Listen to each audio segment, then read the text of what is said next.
Assalamualaikum warahmatullahi wabarakatuh. Pada video kali ini saya akan menjelaskan soal UAS nomor 4. Soalnya, buatlah suatu rangkaian aplikasi sesuai tugas besar Anda yang terdiri dari bisa sama dengan 5 input, sensor berupa analog dan digital, dan outputnya seperti motor, heater, fan, lampu, dan lain-lain dengan melibatkan rangkaian kontrol yang memakai penguat transistor atau bias berbeda dan op-amp tipe rangkaian berbeda. Baik, pada video kali ini saya akan menjelaskan mengenai kontrol tong sampah otomatis.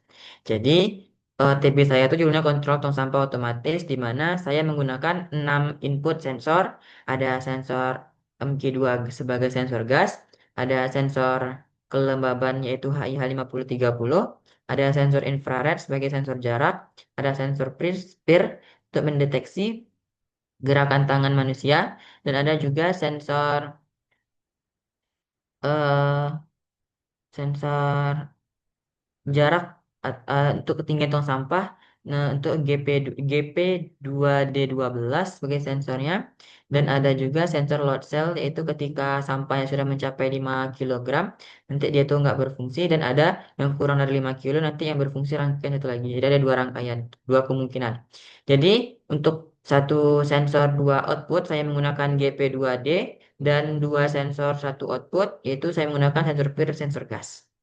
Kemudian saya akan menjelaskan yang pertama sensor infrared sama sensor PIR. Saya akan menjelaskannya apa namanya? Pada rangkaian satu lagi, karena kalau rangkaian tadi dia tuh nggak nampak simulasinya gitu. Sini saya sudah ada sensor infrared sama sensor PIR. Di mana sensor infrared saya merupakan bias yang saya gunakan transistor NPN, self bias. Dan kalau yang di PIR ini transistornya berupa emitter stabilis bias. Op-amp-nya berupa differential amplifier sama voltage follower pada infrared. Ini nih fungsinya itu mendeteksi keberadaan objek, posisinya bagian depan atas tong sampah. Kalau PIR ini mendeteksi gerakan tangan manusia.